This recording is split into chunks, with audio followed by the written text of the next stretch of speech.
Dear Heavenly Father, thank you so much for the opportunity you've given us all to serve our communities and to serve students. I pray that you would help over the next few days, that with the weather coming in, that we would all stay safe, and over the next several days that we would also show grace to one another. In Jesus' name, amen. Amen. Mr. Superintendent? All right. First thing, just a quick update. Had several conversations. Mark was watching the weather, had the updates. Daniel, we all met and talked with Ed Nichols from Madison City and Clarence Sutton from Huntsville City. And just because the severity of between 8 and 2, we're expecting it to come through Madison County. We don't know when it is. They can't pinpoint the time. And following a lot of what the other school systems, just for safety reasons, they're expecting the 75+ mile an hour straight line winds coming through when it does come in through tomorrow. So just for the sheer safety of the school students and not knowing when it's going to hit. And remember, if you remember the 2011 breakout, it wasn't supposed to come in until the afternoon, and they came roaring through that morning. So just for sheer safety reasons, we're going to go ahead and close tomorrow, and then we'll revert. We have a lot of area basketball going on. Matt shared with me that we're playing Jackson County schools and we're playing Huntsville City schools, and so we'll be in contact with those superintendents. One of the things we talked about was if it's out of here like they expect, they said it's going to move quickly. If it's out of here, by the time school would normally be over and everyone can travel safely to those events, then we'll continue, because area basketball is very, very difficult to make up at this time of the year with the closing of the ending of the seasons shortly. So that's kind of where we're at. We do have one field trip that is down in Montgomery. Monrovia Middle School's Scholars Bowl is down there, and the parents are with their students. So we talked with Mr. Trewick, made him aware. He's conversed with those parents to make sure that they know they're already down in Montgomery. From what I understand, they're supposed to be dealing. It's a televised Scholars Bowl program and all. So we didn't bring them back. That the parents are with them and they can make their decision as best for those families. So they're down there in Montgomery, and then Hazel Green's girls basketball. They're leaving out for the DC tournament, and they're leaving out at 4 a.m. And so the weather's not expected any sooner than 8 a.m. And it's not even expected in the western counties. So we said, When are they returning from that trip? Matt, do you know, sir? They're coming back Monday, so they can get some of that winter weather. Yeah, they may have some winter weather to deal with.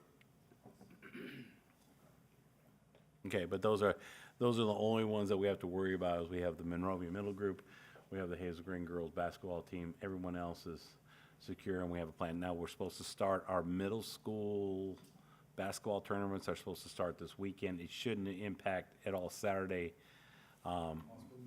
possibly Monday, and then we'll keep you posted as far as how things transition for Monday, Tuesday. As they're all over the place as far as what we've heard, as much as 5 inches of snow to just some freezing stuff plus, but it's really going to be the frigid temperature on Monday morning. They're talking single digits. They're even talking with the wind chill of 0 or lower. So that's some of the concerns. So just to kind of keep you all informed of where we're at, okay?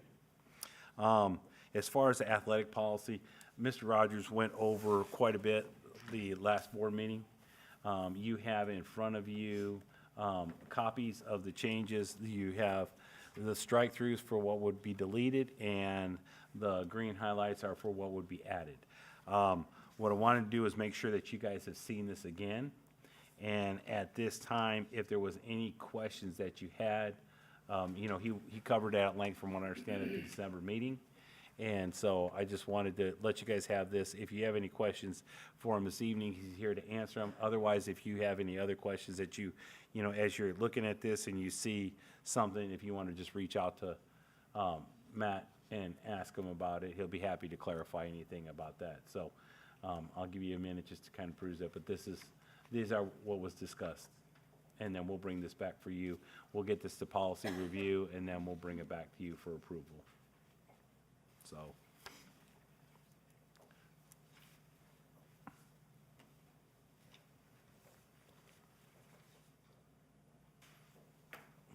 Any questions for Matt right at this time? Do you guys foresee any? All right. Mr. Hughes is, then we'll go to the next informational item, which is Mr. Hughes is going to give you an instructional update.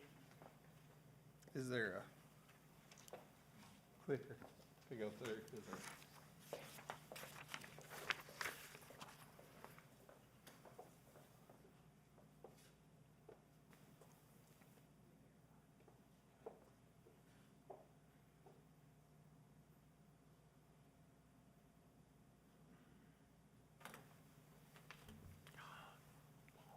Guys, I'm gonna share this with you after the meeting tonight, so you'll have the information.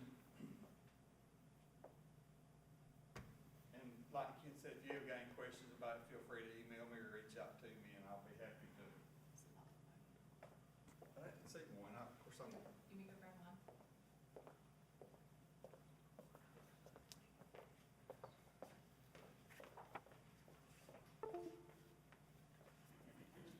While they're doing that, I'll give you all these.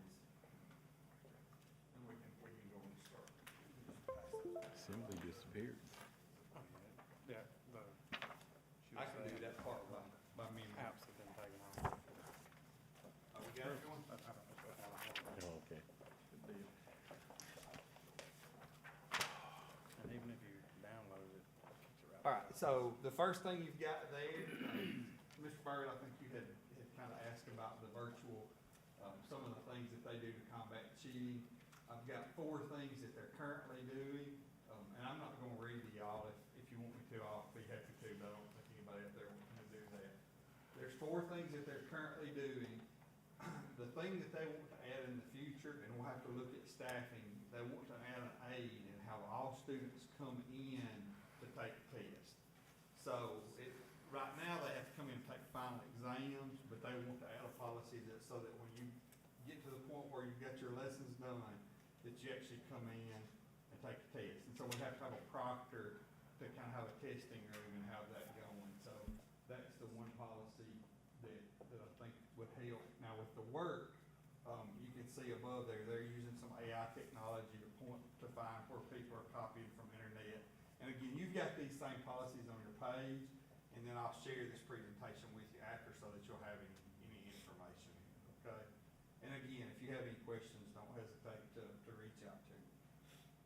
One of the things that I want to share with you tonight, and then we can put it to you guys next month, is a policy change. Currently, if a student transfers from Madison County Virtual Academy to the school that they are zoned to attend, they must do so prior to the last day of the first semester preceding their graduation in order to participate in the graduation ceremony at that school. All right, so we want to change that, not just for Virtual Academy, but for all schools, to say that the attendance requirement is that they're there 2 full semesters to graduate. So they would have to be there all year to graduate in the spring. And then the caveat to that is, as long as they're there within the first 2 weeks of that fall term. So this was we've had some students move and change at last minute. They've left schools to get away from situations, and then they want to come back 2 weeks before graduation. This was something that the high school principals reviewed, brought to Ken, and I had discussions with them about what they wanted that policy to look like. So again, you guys are gonna have that policy in front of you. If you've got questions about that, feel free to email me. And we can put that up for you guys to vote at a later date, okay? Is that, I'm sorry. No, it's okay. Is that in any way, I mean, like, if you have a kid that comes from out of state, is there a mileage? No, it's in-system transfer. It's only in-system transfer. So our kids that are going, like, a kid doesn't like their schedule when they go to virtual. Right. And then 3 weeks before graduation, they go back to their home school and want to walk, though they don't have that same skin in the game as the rest of those kids. And I realize we know that, but in context, when you're reading the whole policy, is that clear? I will make sure it is, and if it's not, when you read through it, again, don't hesitate to email me and say, hey, I read this, I don't find If it. I was moving from Maryland, would I be able to read that and go, oh, that doesn't mean me? Doesn't apply. Once you've read through it, you've got suggestions. It doesn't have to say, this was mine and Ken's feeble attempt to write it in a way that we could understand it, so. One of the big things was, you know, when you start getting into graduations and you're talking about, you know, commencement, you're talking about, you know, planning for commencements, you're talking about diplomas, you're talking about, caps and gowns and all those things. There's gotta be something where there's a cutoff point where they can go ahead, so they know who's going to be. And this was a lot of moving back and forth between, you know, regular high schools and virtual school, escaping something there, coming over here, and then jumping back at the last minute to say, no, I'm gonna graduate from Buckhorn High, or Hazel Green High, or Madison County, or New York, or Spartan. So this will keep them, so basically, their senior year, they will have to do their complete senior year, basically, at that Hazel Green High or Buckhorn High in order to graduate from that school. Now, they can still go to, this thing, but this is to participate in the commencement exercises. Mr. Hughes, could you go back to the virtual academy real quickly? Number 2 says final exams must be taken in person at the end of the semester.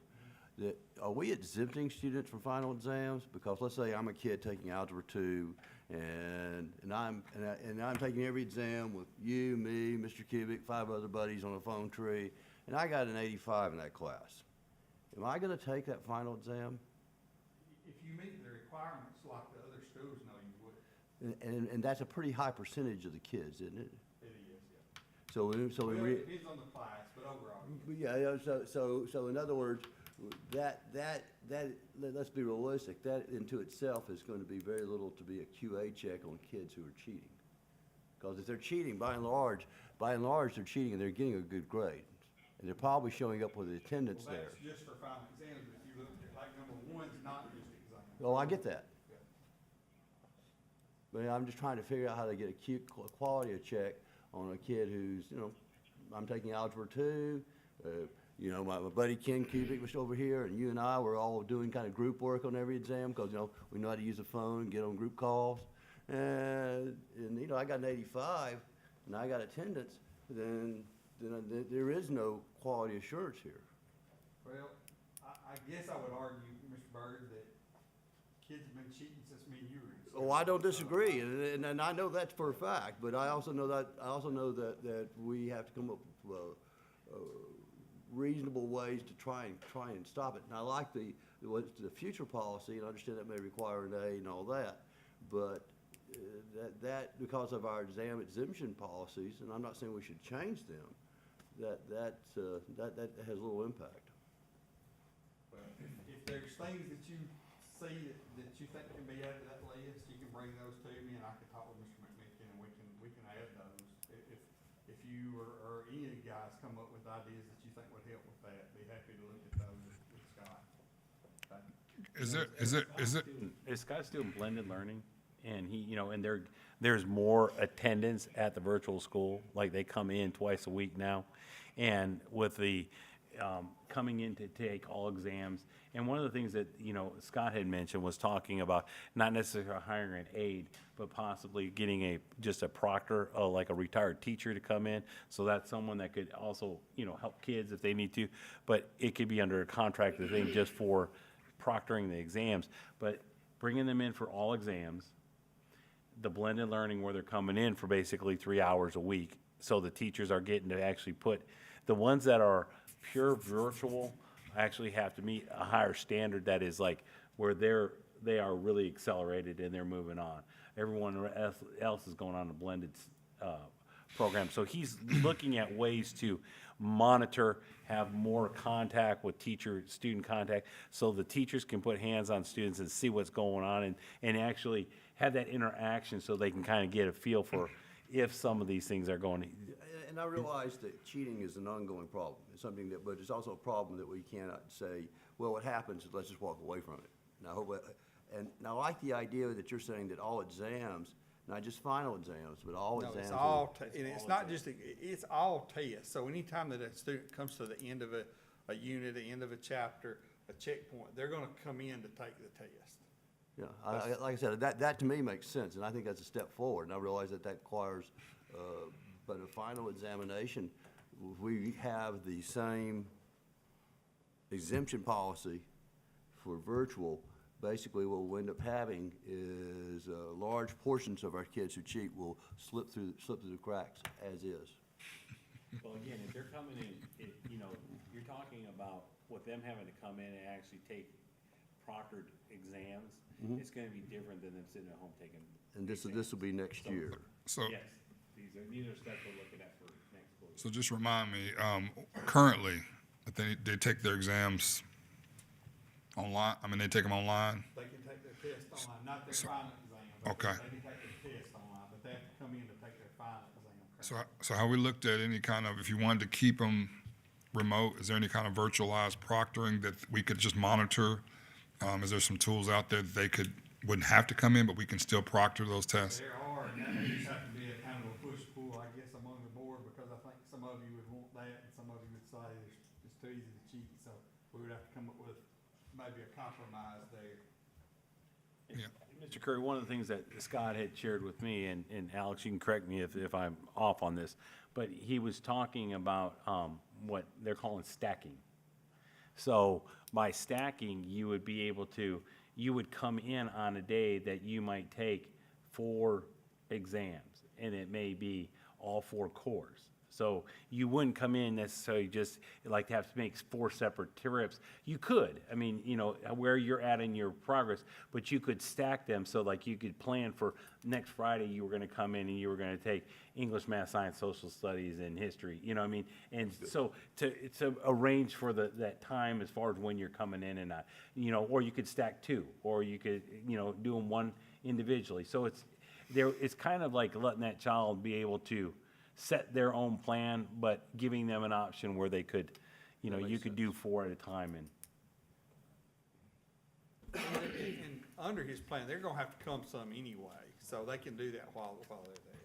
All right, so I wanna go really quickly and kind of look at our grading system, look at the discrepancy between, Mr. Bird had asked me to look at this, and I think it's information you guys all would be interested in. And again, you're gonna have this, I'm gonna share this presentation with you, and there's actually some links to data in that presentation. I'm not gonna go to those links here, but you'll be able to go to those links and see the schools are randomized, so you don't know which school is which, but you can see all the data by school. And if you have questions about that data, again, call me, email me, which school is this, and we can talk about that, okay? But we're gonna look at comparing the differences between students who make A's, B's, and C's, and then make 3s and 4s on the ACAP. So this is kind of what I gleaned from looking at the big data. As a system, we awarded A's and B's at a 16.3% higher rate than students earned a score of a 3 or 4 on the ELA portion of ACAP. We had a school that had a minimal difference of just a little less than 2%, to a significant difference of a school that had a 34% difference between A's and B's and 3s and 4s, okay? Now, I think Mr. Bird and I both probably would have thought, well, the 1.8% is the highest school in the district, and the 34% is the lowest school in the district. But looking at the differences, what I found out is it's all over the place. Some schools that were really close had poor ACAP scores. Some schools that had really high differences had good ACAP scores.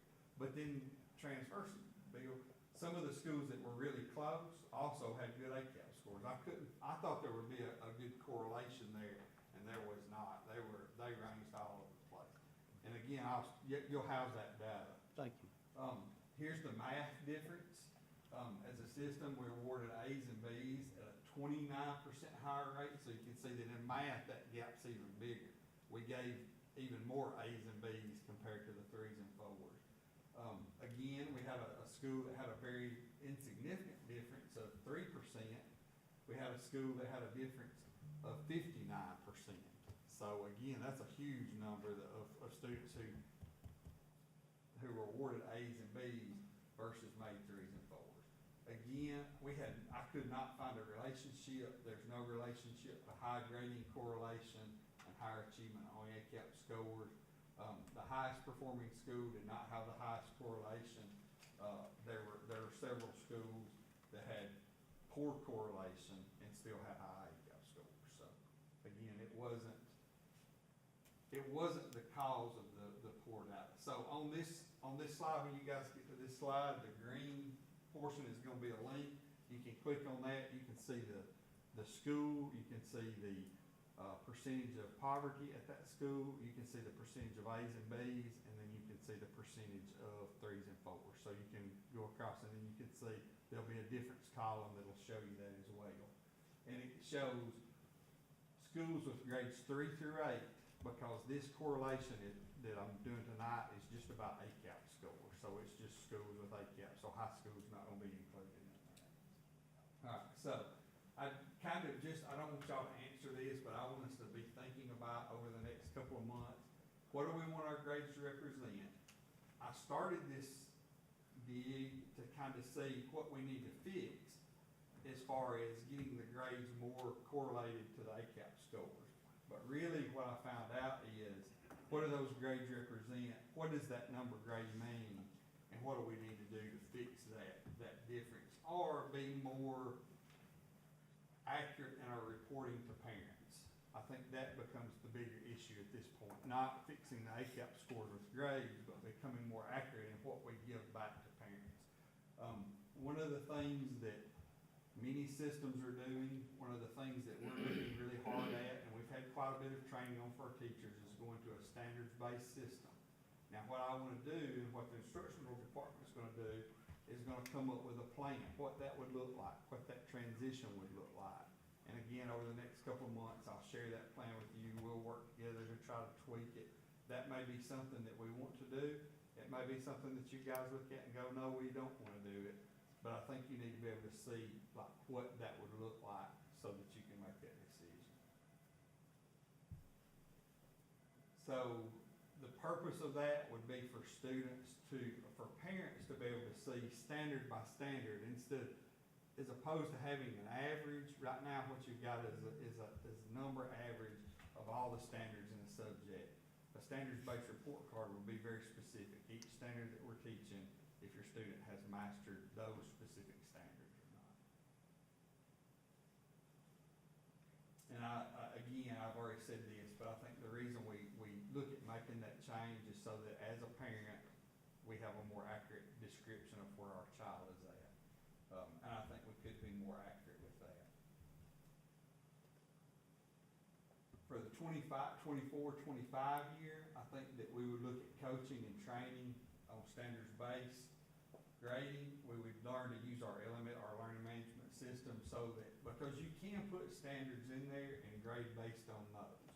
So we would look at training our teachers on how to do that, start working on the grading part of it, and then the following year, 25-26 is when we would actually look and try to make that plan to make that change. I know Limestone County already does a system like this for K through 3, and then they go back to the traditional grading. Have you got any feedback from them? We've actually talked to several systems in our area. Some systems have done it really well. Limestone County's done it okay. Oxford City has done it probably around here, Oxford City's done it as good. And obviously, we can't do this for anything that has a Carnegie unit. So some schools have, my kind of answer to that tonight would be, I would look at grades through, kindergarten through 5th grade to start with. And then see how that worked, because it's not, we wouldn't have to get into those yet. There are high schools across the nation that have done it. I don't think we're ready to go there quite yet, though. All right, so last thing, real quick, Ms. Fain's gonna come talk to you guys about the academic guide. Mr. Curry, Mr. McMicken just texted me. He's watching and he's listening. He did say that the proctoring service that he checked on, the cost is approximately $10 to $15 per exam for a proctoring service for Online proctor. So he said it's quite expensive. So that's why he suggested moving towards that, hiring a proctor, a retired teacher. You get benefit of extra tutoring, and you get the benefit of, a retired teacher there that we could monitor that. And so I just wanted to let you know that he said he's checked into several. I got 2 quotes, and they would cost more than the hired proctor. Gotcha. Okay. Okay, thank you. Hi, Hi, I'm just here quickly to go over the proposed changes for the academic guide for the 24-25 school year. So what I've done is just kind of list out the proposed changes in the pages, and I believe y'all have that draft already. And so I'll just quickly hit on those, and if y'all have questions, just let me know. On page 5, we just want to add the grading categories and add the final grade calculation. Just so there's some clarification, I don't think that's ever been posted in our academic guide. On page 6, starting with page 6, we changed all college prep to honors. That's just verbiage that the state uses in their state course catalog, as well as Power School. So we're just trying to make sure all the names are the same and consistent. On page 7, we want to change completes to passes for dual enrollment courses, because some students were not passing those dual enrollment courses and then expecting to come back and get those 10 points added to it. So we just needed to kind of clarify that verbiage right there, because they get high school and college credit for those dual enrollment courses. On page 9, we added an Access Learning link to virtual learning and to credit recovery. Access is just a state learning platform that's free, that provides students learning opportunities and courses that they might not have at their own school. So again, just trying to update and keep everything that we're working with in the academic guide. On page 14, I'll go into depth a little bit in the next couple slides about those state changes and what we need to update. On page 15, it would just be adding those graduation ceremony requirements that Mr. Kubik and Mr. Hughes talked about in that last presentation. And then all of these are just proposed courses that we want to add to the course catalog. A lot of them, like the Honors Algebra 1, that should have been in there. I don't know why that was not in there. Special Ed would like to add that basic skills. Those are courses that students with IEPs can get elective credits for after they've had that core teacher teach their core class. So just another class that can support the learning of those students. Add some half-credit electives, again, just to support what's going on in our schools. On page 61, we'd like to add that Programming Foundations. That's just another CTE course, computer science. And then on pages 100 through 105, those are just Madison County Career Tech courses that I updated per Mr. Roman. Then kind of hitting on those graduation updates. They kind of sneaked this out on us. On that page, I guess 15 of the academic guide, the CCR indicator, when they first posted that, they said that that would be a graduation requirement for students in 2028. In a session last May, they decided to change that to 2026. They just decided to revise that date. So I'm just making sure that we have that updated and that all of our stakeholders realize that starting with the graduation class of 2026, they must have a CCR indicator in order to graduate. The next one is that financial literacy. During that same session in May, they passed an act that students entering grade 9 in the 24-25 school year, so next year, have to have a personal financial literacy and earn a passing score on a financial literacy assessment. So the state reviewed that, and they felt like that those requirements could be fulfilled in the career preparedness that all of our ninth graders have to take. It's a graduation requirement. And concerning the financial literacy exam, that's still being developed. They haven't put out any more information about it. But again, we just want to add these and make sure that these dates are correct, because we know how important graduation is, and we don't want anyone to get to the end and be like, we didn't know. So these are just some updates that we want to change. And then, of course, we'd like to add that graduation ceremony requirement to the academic guide as well, if that policy is voted and approved. So that's it. Any questions? Yes, ma'am. Yes. I'm not sure this is the appropriate place, but when I started reading other nearby systems, it's sometimes in the academic guide, sometimes in the policy. I know Okay. at one time it was in our policies for late work. What's the late work penalties? Because that should be fairly consistent from school to school. And others may agree or disagree with me. If a child turns something in late and there's no good cause, a penalty is appropriate. Same thing for giving zeros to kids who do not do any work, who refuse to do any work. That's appropriate too. But I want to make sure that we're operating the same school-wide in every school, and not one principal doing one thing and another principal doing another. And like I said, I don't know if that should be discussed in the academic guide or that should be discussed in the policy. At one time, when Mr. King was running the instructional staff, that wasn't the policy. It is in the student code of conduct, academic code of conduct, is that correct? So one of the things, Mr. Byrd, that we would look at doing if we go to a standards-based report card would be separating those academic numbers from those academic behaviors as far as standards go, so that we don't confuse a student's lack of doing an assignment with his ability to do that assignment. So we could grade those two things separately if we went to a standards-based report card. Well, how would they average up? Those two things wouldn't average up. Because right now, the way it works is that we have, for example, in a high school class, 60% is either quizzes, examinations, or the other 40% is, I believe, some type of daily work. So if a student refuses or does not do their homework, it's usually counts as a daily work. But then if they refuse to do their math homework and they take the test and they fail, well then, they kind of get the double whammy. So what you're saying is we did a standards base that for a child could turn their work in late or turn all their work in at the end of the semester or the end of the grading period and still have no effect? Well, on the behavior side of that, it would have an effect. On the behavior side of that standard, it would be graded low on that side. Well, I know this is moving to a presentation that we've not received yet, but in my mind's eye, it's important to teach our students that work is to be done on time, just as work is to be done on time in every profession I've been in. That's why it would be graded. That would show up. That would show up on the report card. It would be graded the same as the ability to do the work. There would be a line item on the report card just the same. But also, like, for example, homework in mathematics and physical science, if you turn all your homework in at the end of the 9 weeks or the end of the semester, it does no good. Because the idea behind homework in those two types of subjects is to provide the repetition and an understanding so that if a student doesn't understand to do like quadratic equations, they can go to the teacher and go, hey, I don't know how to do this because I thought I understood it when I left. No, I don't. I think that if we aren't going to do standard-based, at least in high school, we should have a standard system-wide for late work, and it's a standard system-wide for at this point, because the standards-based grading may or may not occur. One of the things that you're talking about, Mr. Byrd, is punishing a child academically for a behavior, and that's what Mr. Hughes is referencing.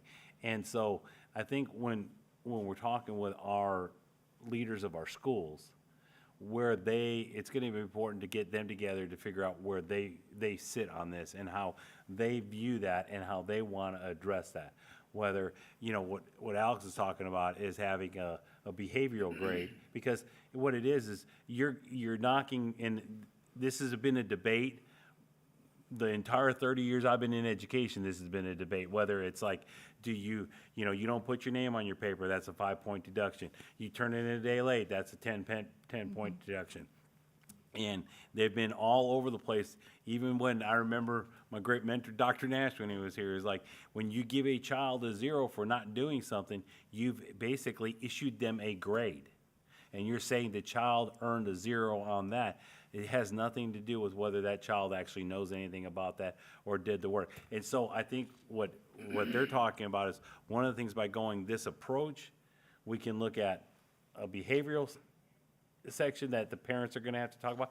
And this is a conversation we need to have with our leaders of our schools and our instructional teams to determine what way, they want to pursue this. Does that?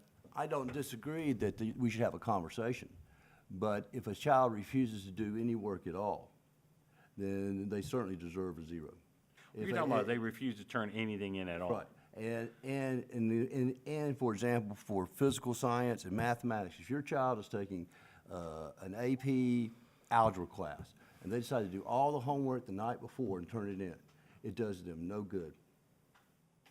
The night before the grades are due, it does them no good. They're probably copying their homework from the people who did it, and all they're doing is checking off the box, and they aren't getting the instructional cycle in those courses.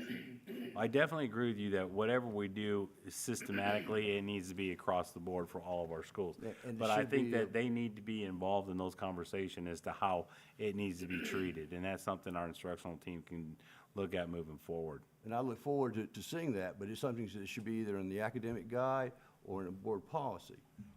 Once it's delineated what it would be.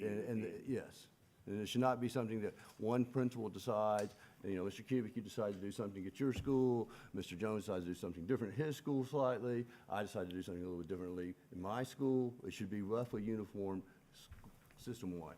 And I agree with that, and we can work on that coming up with uniformly across the district, because we don't want, and here's the other thing, when you start moving schools and you start, you know, you relocate for whatever reason, you know, the rules should be similar across the district. I agree with that. And I But that's, also- and I but they also- need to be involved in that. And I also agree that if we're gonna give credit for things like homework, or we're gonna give credits for projects, that we have to look at the academic utility.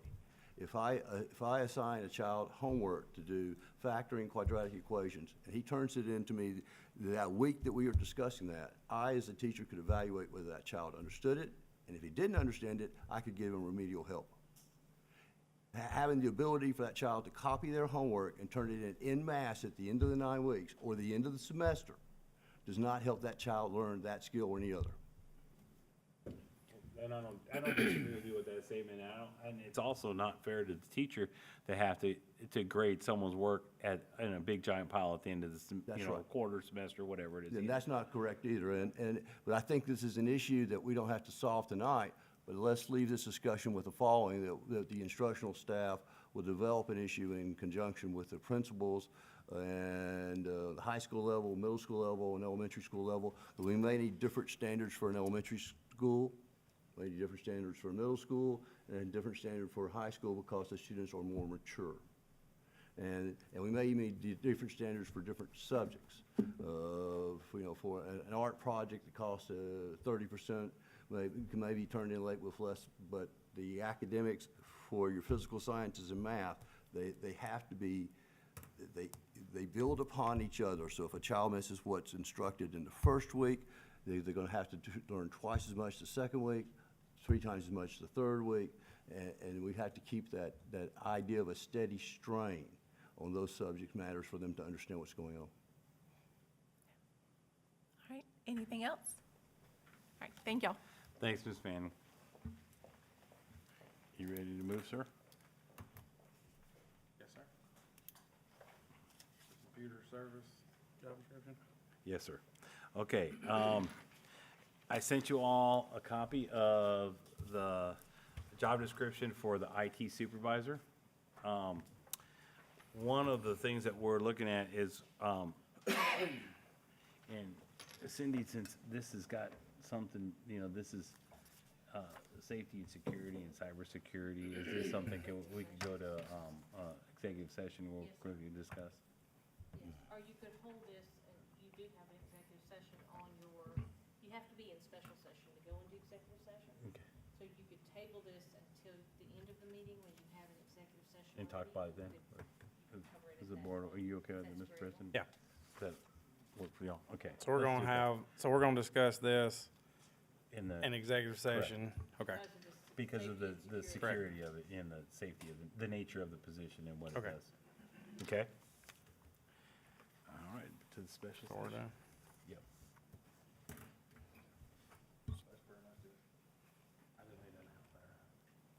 I think what you just did is sufficient, so now you're ready to go into the special session. Okay. As a point of clarity, so we're going to go into executive session to discuss the specific cybersecurity portions of this job description that we need to, or is it about the job description in general? It's about it's not just the job description, it's about the cybersecurity pieces of this. The position and what you need to be able to do with this position and why it's important. Okay. I just wanted to make sure that qualified for an executive session. Just, Put under the safety and security exemption. okay, okay.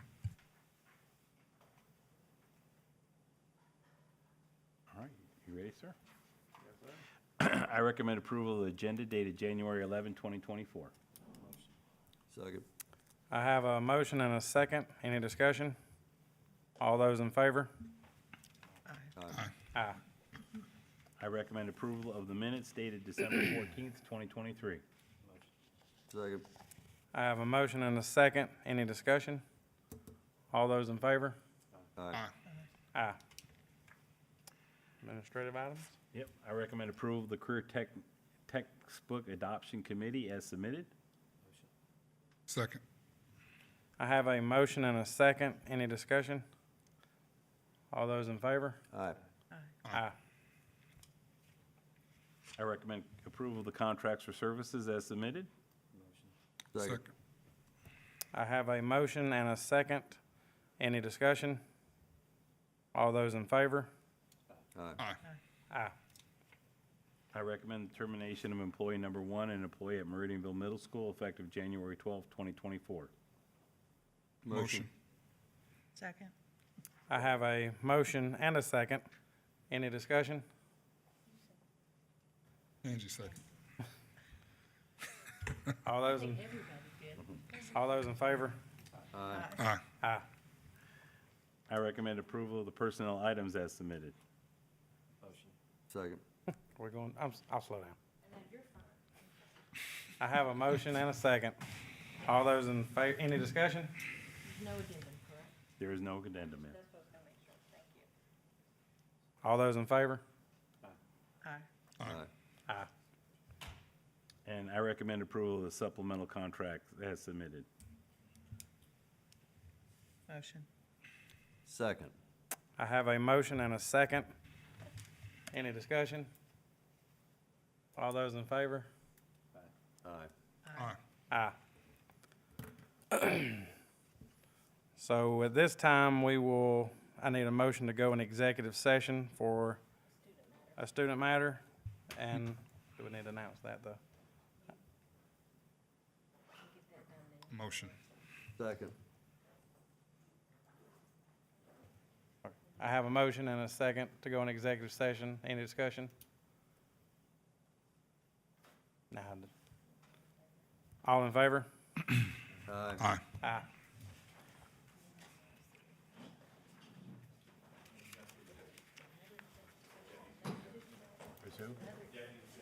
Yeah. Doesn't need to announce that even though they're leaving.